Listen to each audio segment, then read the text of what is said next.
पिपरवार में terror funding मामले को लेकर एनआईए की कार्रवाई हुई है। कई आरोपियों के घर छापेमारी की जा रही। देखिए, ये बड़ी जानकारी इस वक्त हम आपको दे रहे हैं। 2 लोगों को पूछताछ के लिए हिरासत में भी लिया गया है।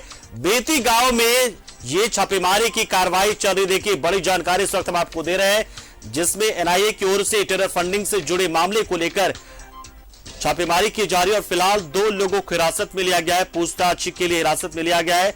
कई एक जगह पर एनआईए का ये छापा चल रहा है। बेती गांव में मुख्य रूप से अगर बात करें तो बेती गांव में छापेमारी की यह कार्रवाई चल रही है एनआईए की। पिपरवार में टेरर फंडिंग मामले को लेकर ये एनआईए की कार्रवाई है।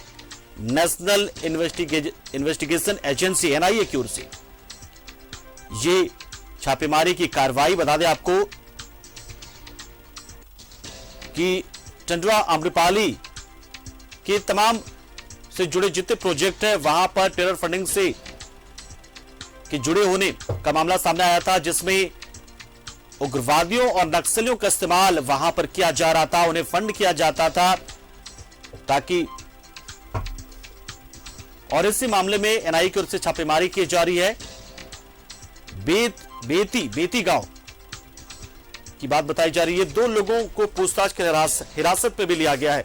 तो देखिए, ये जो मामला है ये एनआईए इसकी छानबीन में जुटा हुआ है। एनआईए की ओर से लगातार छानबीन की जाती है और इसमें पाया गया है कि जो टेरर फंडिंग से जुड़ा मामला, दरअसल आपको पता है टेरर फंडिंग यानी कि जिसमें उग्रवादियों का इस्तेमाल हो रहा है। यहां पर परियोजना में या माओवादियों का सहारा लिया जा रहा है, उन्हें फंडिंग की जाती है। बदले में जो है उनका खौफ पैदा करवाया जाता है, चाहे वो वहां के कारोबारी हो, वहां काम करने वाले हो या जो। और अनिल हमारे सहयोगी इस खबर पर पूरी जानकारी देने के लिए फोन लाइन पर जुड़ चुके हैं। अनिल, क्या जानकारी है और किस परियोजना से जुड़ा यह मामला लगता है?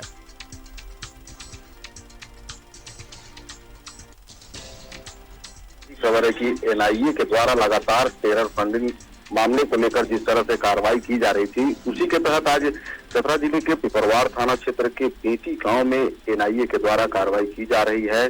वहां पर रहने वाले 4 लोगों के घरों के बाहर पुलिस की तैनाती की गई है और जबकि 2 लोगों को हिरासत में लिया गया है और ये बताया जा रहा है कि एनआईए उनसे लगातार लंबी पूछताछ करेगी।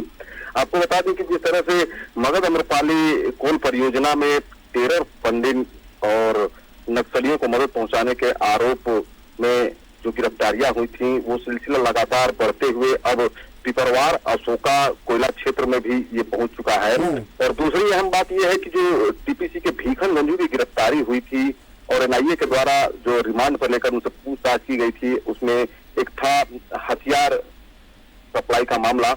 उस मामले से जुड़े हुए लोगों को भी लगातार एनआईए के द्वारा तलाश की जा रही है और पूछताछ की जा रही है। जो बेती गांव का इलाका है, वहां पर रहने वाले कोल डैम संचालन से जुड़े हुए कुछ लोगों के घर के बाहर पुलिस की तैनाती की गई है और 2 लोगों को हिरासत में ले लिया गया है और उनसे लंबी पूछताछ की जा रही है। कुछ लोग ऐसे हैं जिनके घर के बाहर पुलिस की तैनाती तो हुई है, लेकिन वे लोग घर में मौजूद नहीं है और लगातार ये प्रयास किया जा रहा है कि वैसे लोग पुलिस के सामने और एनआईए के सामने आए और जो भी उससे जुड़ा हुआ मामला हो, पूछताछ की जो प्रक्रिया हो, उस पर आगे की कार्रवाई की जा सके। चलिए अनिल, बहुत बहुत शुक्रिया हमारे साथ जुड़े आप। जानकारी आपने दी, महत्वपूर्ण जानकारी आपने दी है और बताया कि किस तरीके से एनआईए इस पूरे मामले में संलिप्त तमाम लोगों को गिरफ्तार कर लेना चाहते हैं और हर कड़ी को सुलझाने में लगे और इसी कड़ी में बेती गांव में छापेमारी चल रही है।